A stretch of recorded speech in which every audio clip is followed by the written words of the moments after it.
Significant errors in judgment. That's the finding of a former prosecutor asked to review Aurora PD's handling of a case involving an intoxicated officer. The former U.S. Attorney John Walsh was hired to look into the case and how it was handled by Aurora PD's top brass. Denver 7's Lance Hernandez talked to Walsh and to Aurora Mayor Mike Kaufman.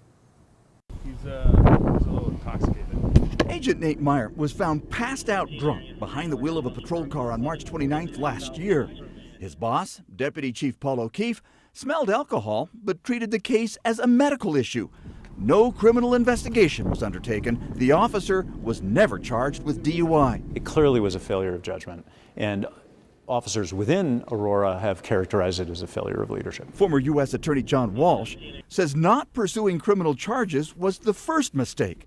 The second was limiting the scope of an internal affairs review of the response itself. And then finally, that the disciplinary decision by Chief Metz failed to take into account the broader picture of both public safety and community concern raised by keeping the officer on the force. Walsh says he asked to interview O'Keefe for his report, but the deputy chief declined.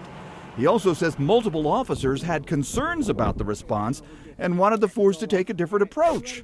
But that didn't happen.